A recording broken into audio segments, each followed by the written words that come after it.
नमस्कार दोस्तों, आप सभी का स्वागत करता हूं माइक्रो स्टडी सेंटर में। मैं हूं प्रेम पंकज। फ्रेंड्स, के इस सीरीज़ में मैं अभी तक आप लोगों को जो है मेटल और नॉन मेटल के चैप्टर में मेटल के फिजिकल प्रॉपर्टीज़ को पढ़ाया हूं। आज की क्लास में हम लोग नॉन मेटल्स को देखेंगे और इसके फिजिकल प्रॉपर्टीज़ को देखेंगे, ठीक है। और साथ ही साथ अगर टाइम बचेगा तो chemical properties of the metal भी देख लेंगे। अभी तक हम लोगों ने जो मेटल्स के प्रॉपर्टीज़ देखे थे दोस्तों, फिजिकल प्रॉपर्टीज़ का बात कर रहा हूँ मैं, तो उसमें हम लोगों ने देखा था कि उसमें लस्टर्स होता है, ठीक है, यानी कि शाइनिंग सरफेस होता है। दूसरा देखा था हम लोगों ने कि उसको थिन लाइक स्ट्रक्चर में कन्वर्ट कर सकते हैं, यानी कि उसमें हम लोगों ने देखा था कि टेंसाइल स्ट्रेंथ जो होगा वो होता है ना।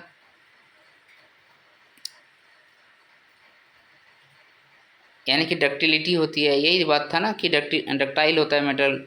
उसके बाद फिर हम लोगों ने देखा था कि उसको सीड के रूप में कन्वर्ट कर सकते थे, है ना, यानी कि पीट पीट के उसको कन्वर्ट कर सकते थे। तो थिन लाइक सीड के रूप में, है ना, थिन लाइक सीड के रूप में कन्वर्ट करने को हम लोग क्या कहते थे उसको, उसका क्या प्रॉपर्टी है वो, क्या कहते हैं उसको मेरा भी दिमाग से अभी तुरंत वर्ड ही उड़ गया। वर्ड क्या है दिमाग में? ओके, क्या था यार? हो गया ये मेटल। मेटल, हाँ, मेलिएबिलिटी। ओके, मेलिएबिलिटी उसको बोलते हैं ना, मेलिएबिलिटी। उसको थिन शीट्स के रूप में कन्वर्ट कर सकते थे। तो उसके बाद फिर हम लोगों ने देखा था कि वो इलेक्ट्रिकल कंडक्टिविटी होता है, वो थर्मल कंडक्टिविटी होता है, राइट। तो ये सारे पॉइंट्स आप मेटल्स के फॉर्म में आप याद रख लीजिए। अभी हम लोग चलते हैं और नॉन मेटल के बारे में देखते हैं। तो सबसे पहले तो आप नॉन मेटल में क्या क्या आता है ये आप देख लीजिए। अगर आपके पास पीरियोडिक टेबल है तो वहाँ पर सारा कैटेगराइज किया हुआ रहता है, तो आप अच्छे से देख पाएंगे।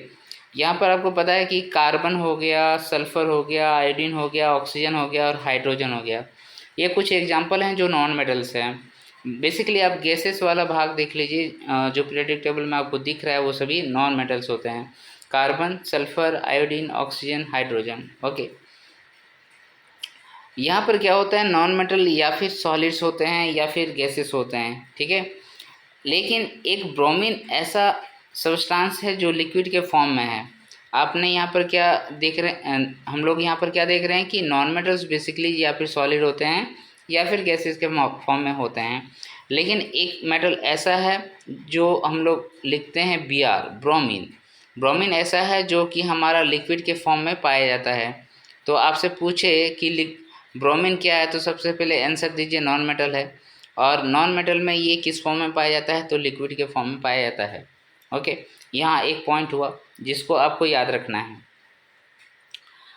आगे चलते हैं और फिर नेक्स्ट पॉइंट हम लोग देखते हैं कि और भी क्या क्या इसमें है। तो पहला फिजिकल प्रॉपर्टीज़ नॉन मेटल का था कि सॉलिड या फिर गैस होता है, लेकिन ब्रोमीन एक एग्जाम्पल है जो कि नॉन मेटल होते हुए भी लिक्विड है। अब यहाँ पर एक एक्सपेरिमेंट किया, उस एक्सपेरिमेंट करने के बाद यहाँ पर देखिए क्या क्या उसको मिला कि all metals except mercury exist as solid at room temperature. सबसे पहले क्या मिला कि मेटल्स जो होते हैं वो सारे के सारे सॉलिड्स होते हैं, सारे के सारे सॉलिड्स होते हैं, लेकिन मरकरी एक ऐसे मेटल्स हैं, एक ऐसे मेटल्स हैं जो रूम टेम्परेचर पे जो है वो क्या होगा, वो लिक्विड के फॉर्म में रहेगा, ये ना। फिर हम लोगों ने क्या देखा था कि जो हाई मेल्टिंग पॉइंट होता है मेटल्स का हाई मेल्टिंग पॉइंट्स होता है, ये हमने देखा था। But gallium and caesium have very low melting points. लेकिन गैलियम और सीजियम का जो है मेल्टिंग पॉइंट बहुत ही कम होता है, ठीक है। ये सभी मेटल्स के बारे में बता रहा है, और जो भी मेटल्स का एग्जाम्पल है जिसमें उसका प्रॉपर्टी को बताया जा रहा है, जस्ट उसके अपोजिट होगा सारे नॉन मेटल्स के। अब यहाँ पर क्या हो गया कि गैलियम और सीजियम ऐसे मेटल्स हैं जिसका मेल्टिंग पॉइंट बहुत लो होता है। जनरली मेटल्स का जो मेल्टिंग पॉइंट होता है वो क्या होता है, हाई होता है। ये सभी पॉइंट इंपॉर्टेंट है, इसको याद रखिएगा। उसके बाद फिर क्या है कि iodine is a non metal but it is lustrous. यहाँ पर देखिए नॉन मेटल जो होता है लश्यरस नहीं होता है, लेकिन आयोडीन जो नमक में भी, हमारे घरों के साधारण नमक में भी होता है, उसको आप देखेंगे तो वो चमकता है। ओके, यानी कि लश्यरस होता है। क्लियर है। उसके बाद फिर क्या है, carbon is a non metal that can exist in different form of physical, ठीक है, डिफरेंट फॉर्म मतलब सॉलिड, लिक्विड, गैस, इन तीनों ही अवस्थाओं में पाया जा सकता है। ईच फॉर्म इज कॉल्ड एलोट्रॉफ, ठीक है, और इन सभी फॉर्म्स को हम लोग क्या कहते हैं, एलोट्रॉफ कहते हैं। जैसे डायमंड, डायमंड अगर कार्बन का फॉर्म है, ये डायमंड जो है कार्बन का ही एक एलोट्रॉफ है, एलोट्रॉफ ऑफ कार्बन है, यानी कि कार्बन का एक फॉर्म है जो कि सॉलिड में होता है। Is the hardest natural substance known as and has a very high melting point.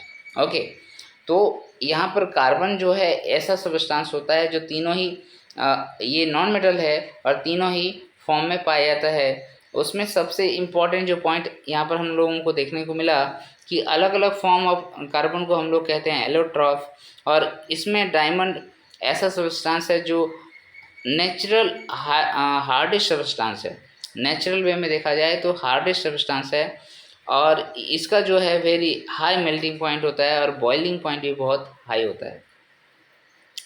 अब नेक्स्ट एक एग्जांपल लेते हैं, ग्रेफाइट। ग्रेफाइट जो है अनदर एलोट्रॉप ऑफ कार्बन है, और यह जो होता है कंडक्टर ऑफ इलेक्ट्रिसिटी होता है। यहाँ पर देखिए ये सारे एक्सेप्शंस हैं, सारे एक्सेप्शंस को आपको याद रखना है। इसका मतलब क्या हो गया कि नॉन मेटल जो होता है दोस्तों, वो नॉन मेटल में फिजिकल प्रॉपर्टीज का अब देखिए तो नॉन लस्टरस होता है, लेकिन आयोडीन जो है लस्टरस होता है। फिर उसके बाद क्या हम लोग देख रहे हैं कि जो नॉन मेटल होता है वो इलेक्ट्रिसिटी को कंडक्ट नहीं करता है, इलेक्ट्रिसिटी को कंडक्ट नहीं करता है जनरली, लेकिन यहाँ पर ग्रेफाइट ऐसा एग्जाम्पल है जो इसको करता है। ग्रेफाइट ऐसा एग्जाम्पल है जो इलेक्ट्रिसिटी को कंडक्ट करता है। उसके बाद फिर हमने क्या देखा था कि जो नॉन मेटल होगा वो नॉन मेटल का बॉइलिंग पॉइंट और फ्रीजिंग पॉइंट ये सब जो होगा वो क्या होगा, कम होगा, तुरंत ही गल जाएगा, क्योंकि ज़्यादातर तो ये गैसियस फॉर्म में रहता है, तो ये सभी कम होंगे। लेकिन यहाँ हम लोग क्या देख रहे हैं कि कार्बन का एक एलोट्रॉप है जिसका नाम है डायमंड, उस डायमंड का हाईएस्ट मेल्टिंग पॉइंट होता है, हाई मेल्टिंग पॉइंट होता है, हार्डेस्ट सब्सटेंस है इन नेचुरल वे। ओके, तो ये सारे एक्सेप्शन वाले केसेस हैं और इन्हीं सबसे क्वेश्चन पूछा जाता है। Alkali metals like lithium, sodium और पोटेशियम आर सो सॉफ्ट, ये काफ़ी सॉफ्ट होता है, that they can be cut with knife, they have low density and low melting point. ठीक है, अब यहाँ पर मेटल में एक एक्सेप्शन दे रहा है कि जनरली हम लोग क्या जानते हैं, जो मेटल्स होते हैं वो हार्ड होता है ना, सॉलिड के फॉर्म में होता है, हार्ड होता है, लेकिन यहाँ पर नाम दिया है लिथियम का, सोडियम का और पोटेशियम का, तीन, लिथियम, सोडियम, पोटेशियम। ठीक है, Li, sodium Na and potassium K। ठीक है, ये तीन ऐसे सब्सटेंस हैं, ऐसे एलिमेंट हैं जो सॉफ्ट होता है मेटल हो के भी, ये मेटल है बट ये सॉफ्ट है, इसको नाइफ से हम लोग काट सकते हैं। ओके, आपसे क्वेश्चन भी कई बार पूछा गया है, sodium is a metal which can be cut through knife और नॉट, तो आपको आंसर क्या देना है, yes, because sodium is very soft. Okay,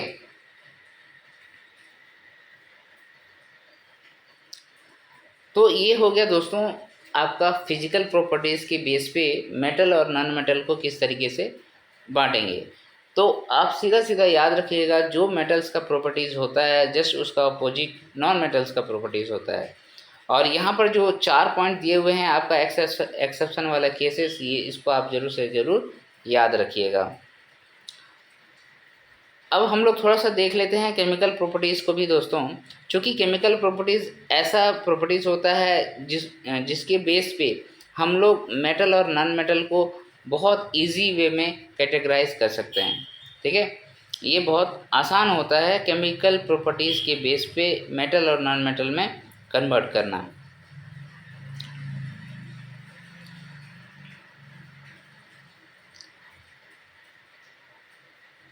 देखिए यहाँ पर एक सेंटेंस लिखा हुआ है, इसमें क्या लिखा हुआ है कि most non metals produce acidic oxide जितने सारे नॉन मेटल्स होते हैं, non metals like carbon, okay, hydrogen, ये सभी नॉन मेटल्स हैं, आयोडीन, तो वो अगर रिएक्ट करेगा तो क्या करेगा, एसिडिक ऑक्साइड बनाएगा, यानी कि एसिड बनाएगा, सीधा सीधा बात है।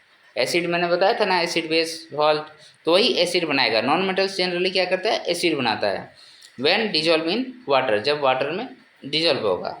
On the other hand most metals give rise to basic oxides. You will be learning more about this metal oxide in the next section. तो आपने क्या देखा कि non metal gives acid while reacting with water, जबकि metal जो है आपको क्या देगा, बेस बनाएगा, यानी कि हाइड्रोक्साइड बनाएगा ओके, और ये क्लोराइड वगैरह बनाएगा। इस तरीके से हम लोग यहाँ पर ध्यान रखेंगे कि नॉन मेटल्स जो होते हैं एसिडिक होते हैं, और मेटल्स जो होते हैं नॉन मेटल्स का ऑक्साइड एसिडिक होता है, और मेटल्स का ऑक्साइड जो है बेस होता है।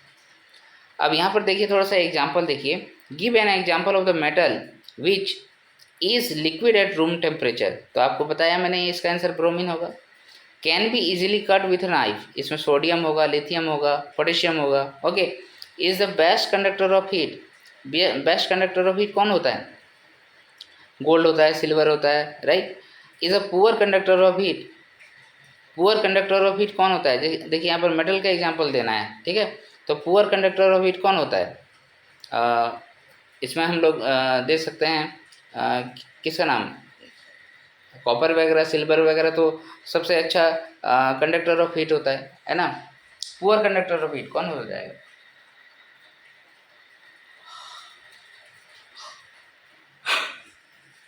चलिए इसका आंसर आप कमेंट सेक्शन में लिख के बताइए मुझे।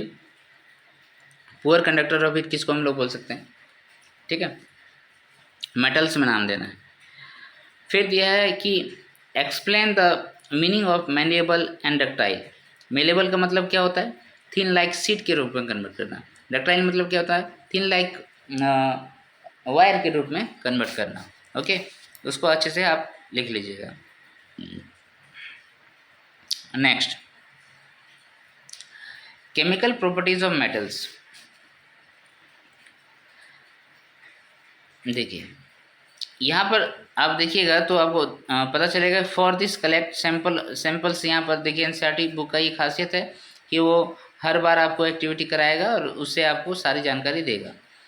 तो यहाँ पर मेटल्स ले लिया है, जैसे एल्युमिनियम ले लिए हैं, कॉपर ले लिए हैं, आयरन ले लिए हैं, लेड ले लिए हैं, मैग्नीशियम ले लिए हैं, जिंक ले लिए हैं, सोडियम ले लिए हैं, ये सभी ले लिए हैं, और ये सभी मेटल्स हैं, ठीक है। Aluminium, copper, iron, lead, magnesium, zinc, sodium. अब क्या होता है, उसको जलाते हैं या फिर कुछ अदर एक्सपेरिमेंट करते हैं। क्या करते हैं देखिए, सबसे पहले इन्होंने क्या किया, what happens when metals are burned in air. जब एयर में जलाएंगे तो मेटल्स के साथ क्या होगा। तो देखिए इन्होंने क्या किया, मेटल्स को लिया, इस मेटल को बर्न्ड इन एयर। एयर का मतलब क्या होता है, जो जलने में सहायक गैस होता है वो होता है ऑक्सीजन। तो ऑक्सीजन के साथ ही चलेगा। तो ऑक्सीजन के साथ जैसे ही मेटल जलेगा वो क्या बनाएगा, मेटल ऑक्साइड बनाता है। क्या बनाता है, मेटल ऑक्साइड बनाता है। और मेटल ऑक्साइड जो होता है किस नेचर का होता है दोस्तों, बेसिक नेचर का होता है, बेसिक नेचर का होता है, राइट। ये सारे पॉइंट याद रखिएगा, मैं बार बार रिपीट कर रहा हूँ। आगे तो यहाँ पर जो है एक एग्जांपल दिया है कि copper is heated in air, it combines with oxygen to form copper oxide, a black oxide. इसका नाम क्या है, ब्लैक ऑक्साइड।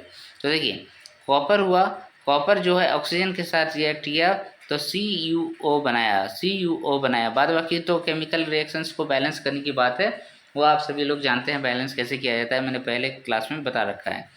तो यहाँ पर क्या बन गया, ये कॉपर ऑक्साइड बन गया, जिसको हम लोग ब्लैक ऑक्साइड भी कहते हैं। सिमिलरली एल्युमिनियम को अगर आप जलाएंगे तो एल्युमिनियम ऑक्साइड बनेगा। जैसे एल्युमिनियम हुआ, एल्युमिनियम ऑक्सीजन के साथ रिएक्ट किया तो क्या बनाया, Al2O3 बनाया, Al2O3 बनाया।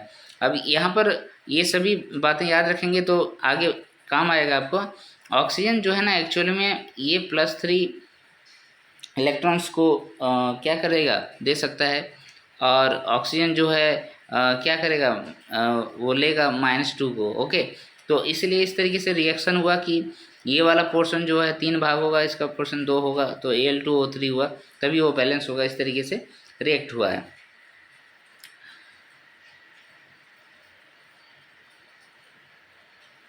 अब सेकेंड चैप्टर में जो कि हम लोग एसिड बेस और सॉल्ट के बारे में पढ़े थे, वहाँ हम लोगों ने देखा था कि आपका जो ऑक्साइड वाला पोर्शन होता है उसको अगर हम लोग किसी एसिड के साथ रिएक्ट कराते हैं तो क्या बना के देता है। हम लोग देखे थे कि यहाँ पर वाटर बाहर निकाल के देता है, ठीक है, और इस तरीके से एल्युमिनियम क्लोराइड वगैरह बना दिया। अब इसी फिर हम लोग क्या देखते हैं, ये जो एल्युमिनियम ऑक्साइड है, ओके, उसको हम लोग क्या करते हैं, बेस के साथ रिएक्ट कराते हैं। एक बार एसिड के साथ, एक बार बेस के साथ रिएक्ट कराते हैं। तो बेस के साथ जब रिएक्ट कराते हैं तो यहाँ पर भी क्या देखते हैं हम लोग, वाटर जो है बाहर निकाल के देता है और सोडियम एल्यूमिनेट बनाएगा। तो इस तरीके से हम लोग क्या देखते हैं कि मोस्ट मेटल ऑक्साइड जो है वो are insoluble in water, but some of this dissolve in water to form alkalis.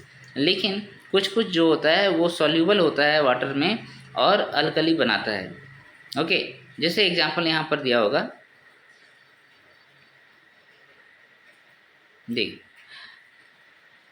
Sodium oxide and potassium oxide dissolve in water to produce alkalis as follows. देखिए अब यहाँ पर अगर N2O हम लोग दे रहे हैं, सोडियम ऑक्साइड को वाटर के साथ मिला रहे हैं तो NaOH बना के दे रहा है। क्या बना के दे रहा है? NaOH, सोडियम हाइड्रोक्साइड बना के दे रहा है। और ये सोडियम हाइड्रोक्साइड क्या है? बेस है। और यही तो बात बोल रहा है पहले कि अल्कली बना रहा है यहाँ पर, ठीक है। ये जो सोडियम ऑक्साइड है वाटर के साथ मिलके सोडियम हाइड्रोक्साइड बना दिया। उसी तरह पोटेशियम ऑक्साइड जो है वाटर के साथ रिएक्ट करके पोटेशियम हाइड्रोक्साइड बना दिया जो कि बेस है। यानी कि मेटल का जो ऑक्साइड है वाटर के साथ रिएक्ट करेगा तो बेस बनाएगा। ओके, वो बेस बनाएगा, बेस यानी कि अल्कली बनाएगा, सीधा सीधा बात है। ये मेटल का बात कर रहे हैं, ठीक है, मेटल ऑक्साइड, सारे मेटल का बात कर रहे हैं। अब यहाँ पर देखिए जो एक्टिविटी किया उसमें क्या दिखाया कि metal do not react with oxygen at same rate.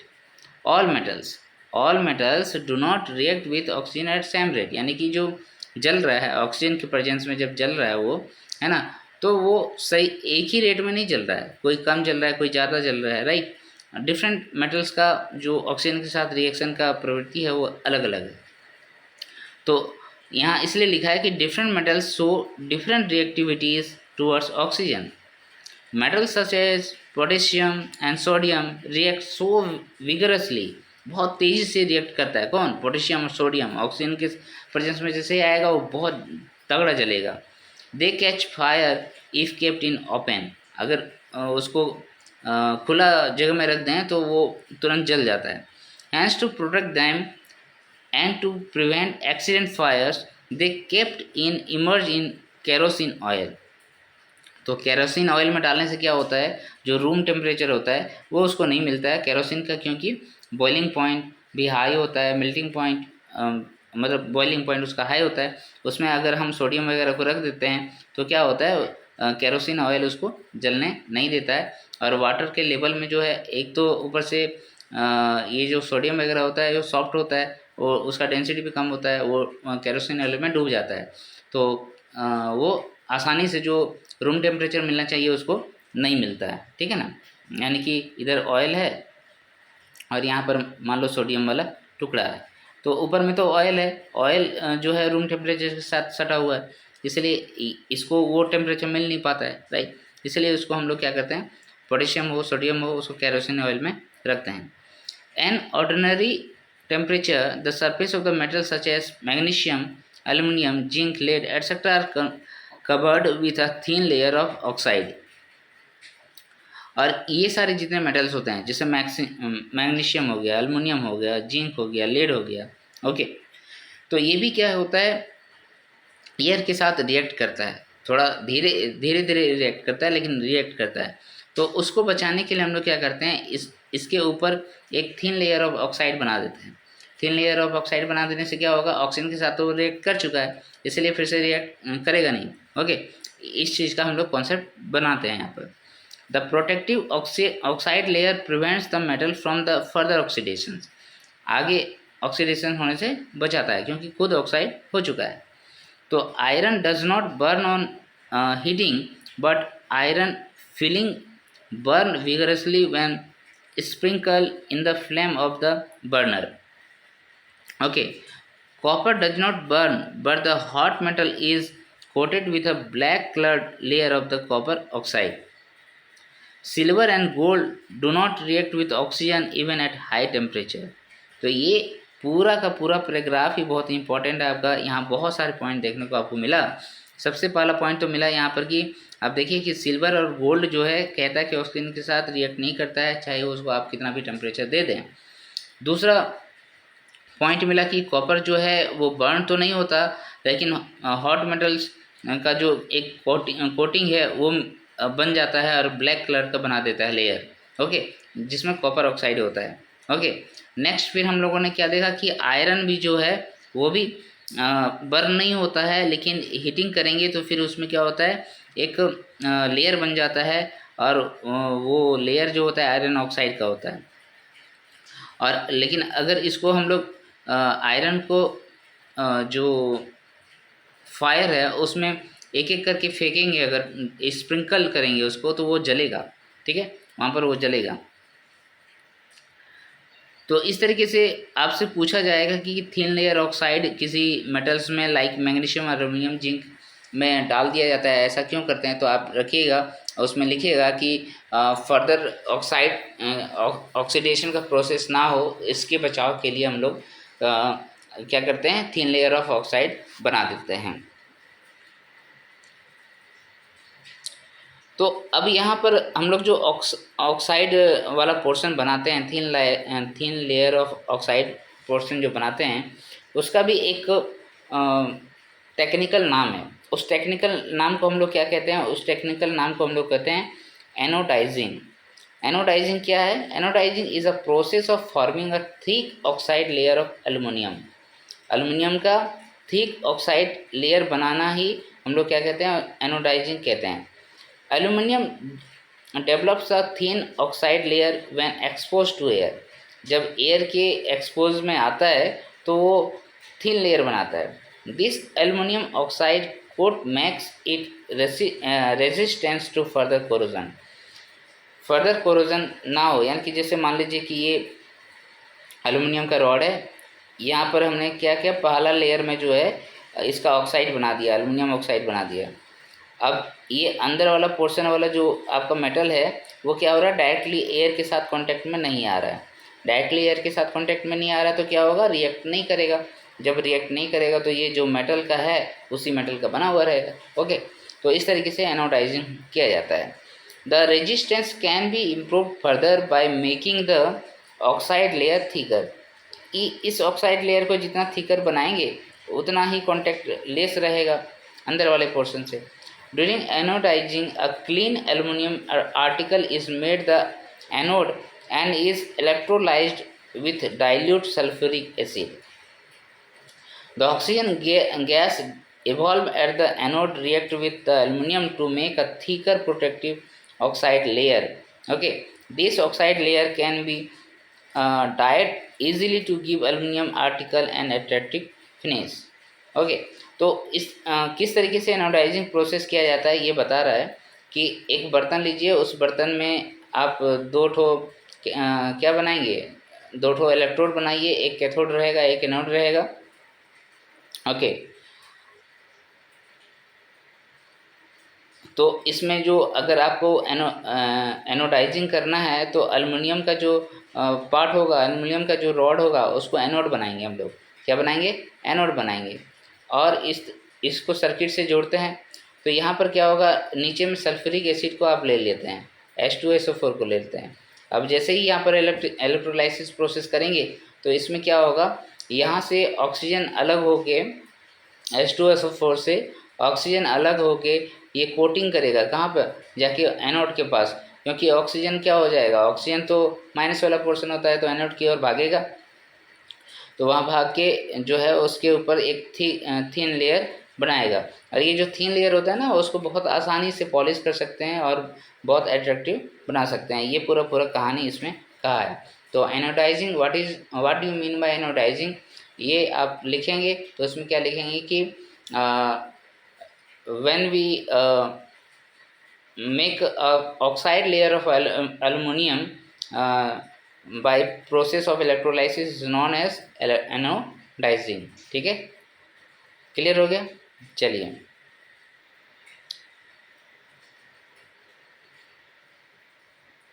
ये अभी तक हम लोगों ने देखा कि ऑक्सीजन के साथ जब बर्न करते हैं तो क्या होता है, किसी भी मेटल के साथ, तो मेटल ऑक्साइड बनता है। फिर यहाँ पर एक एक्टिविटी और है, इसमें कह रहा है कि what happens when metal reacts with water. Water के साथ रिएक्ट करेंगे तो फिर क्या होगा, ये हम लोग अभी देखेंगे। इस एक्टिविटी में क्या कहता है कि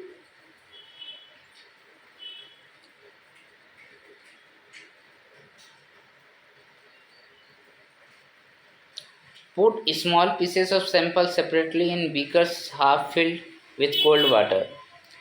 ओके, मतलब मेटल लेना है और मेटल के ऊपर फिर पानी को डालना है, तो क्या रिएक्शंस होता है ये हमको देखना है।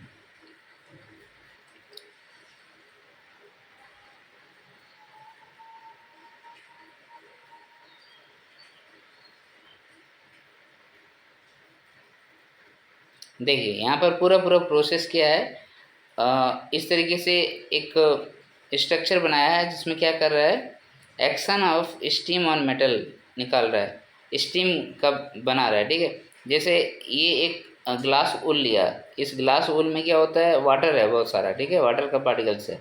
इसको जब जलाएंगे तो यहाँ से क्या होगा, वाटर मॉलिक्यूल्स जो है निकलेगा वाष्प के रूप में, स्टीम के फॉर्म में।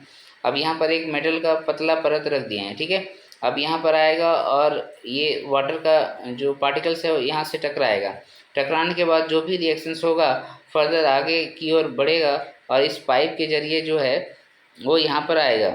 तो ये डिलीवरी ट्यूब है, इसमें जो भी बनता है उसके बाद यहाँ पर हम लोग पानी डाल के रखे हैं तो यहाँ हम लोगों को दिखाई देगा क्या बन रहा है। तो बुलबुला के फॉर्म में कुछ कुछ चीज़ें दिखाई देगा, जो हम लोगों का क्या होता है वो होता है हाइड्रोजन गैस। ओके, ये कंप्लीट स्ट्रक्चर में यही बना के दिखाया गया है। कह रहा है कि वाटर का मॉलिक्यूल्स लिए, उसको हीट किए, हीट करने से स्टीम बना, स्टीम जो है मेटल सैंपल से टकराएगा, मेटल सैंपल से टकराने के बाद जो है वो धीरे धीरे इस डिलीवरी ट्यूब के जरिए जाएगा और यहाँ पर जो हमने स्ट्रक्चर बना रखा है उसके ज़रिए हमें बुलबुले के फॉर्म में कुछ दिखाई देगा और वो क्या होगा, हाइड्रोजन गैस होगा, जो कि यहाँ पर आके जमा हो जाएगा। ओके, तो हम लोग क्या देख रहे हैं कि metal reacts with water, water के साथ जो है मेटल रिएक्ट करता है and produce a metal oxide, और मेटल ऑक्साइड प्रोड्यूस करता है एंड गिव्स हाइड्रोजन गैस, और क्या देता है, हाइड्रोजन गैस देता है। तो metal oxide that are soluble in water, जो सॉल्यूबल होता है वाटर में, in its to further form metal hydroxide, but all metals do not react with water, लेकिन सभी मेटल्स जो है वो वाटर के साथ रिएक्ट नहीं करता है। जैसे यहाँ पर बना के दिखाया है इक्वेशन कि मेटल को लीजिए, वाटर को लीजिए, रिएक्ट कराइए तो मेटल ऑक्साइड बनेगा और हाइड्रोजन गैस आपको बाहर निकाल के देगा। फिर अगर आप मेटल ऑक्साइड को लिए और फिर वाटर में उसको रिएक्ट करा रहे हैं तो मेटल हाइड्रोक्साइड बनाता है, जो कि आपका बेस होता है। क्लियर है, सभी बातें क्लियर है? ये सभी ये रिएक्शन हम लोग पढ़ते आ रहे हैं।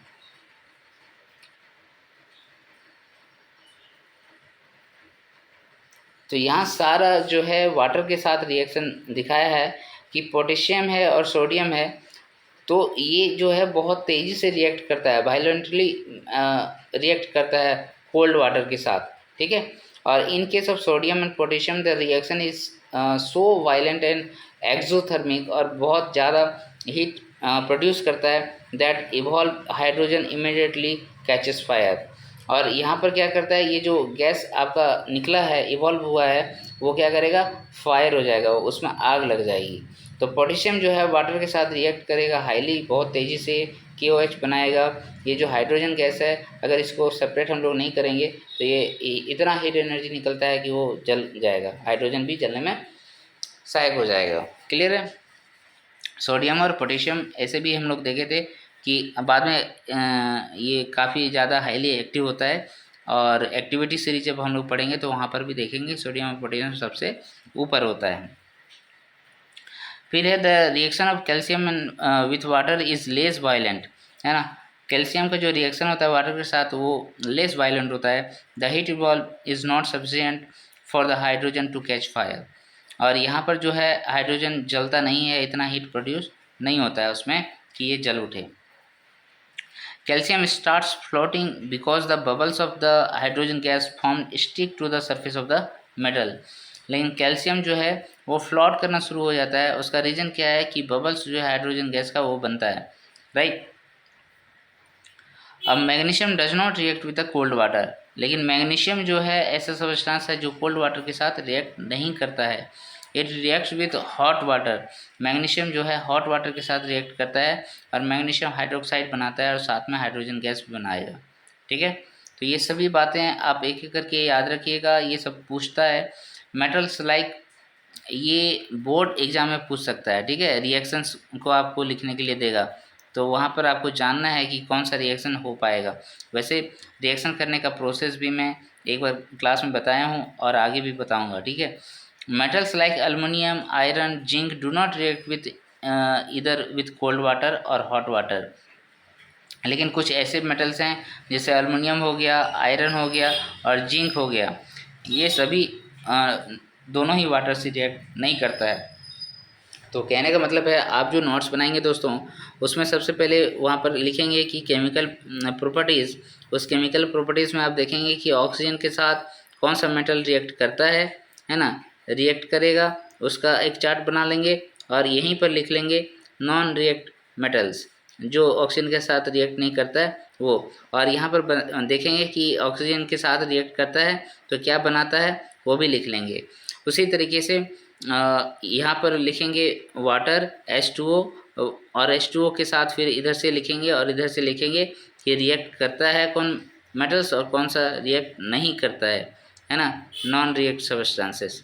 इस तरीके से चार्ट बना लीजिए, बहुत इजी वे में आपको याद हो जाएगा। तो आज का क्लास इतना ही दूर तक रहने देते हैं दोस्तों। नेक्स्ट क्लास में मैं यहाँ से बताऊँगा what happens when metals react with acids. तब तक के लिए आप मेरे से जुड़े रहिए, मेरे वीडियो को लाइक करते रहिए, शेयर कीजिए और पूरा वीडियो देखिएगा दोस्तों, क्योंकि एक एक लाइन में एनसीईआरटी बुक का पढ़ा रहा हूँ, तो आपका बोर्ड लेवल का भी प्रिपरेशन हो जाएगा। और जो कंपटीशन की तैयारी कर रहे हैं और जिन बच्चों को एनसीईआरटी बुक का कॉन्सेप्ट चाहिए वो यहाँ से आपको मिल जाएगा। तब तक के लिए जोहार दोस्तों, आप सभी खुश रहें, मस्त रहें, स्वस्थ रहें।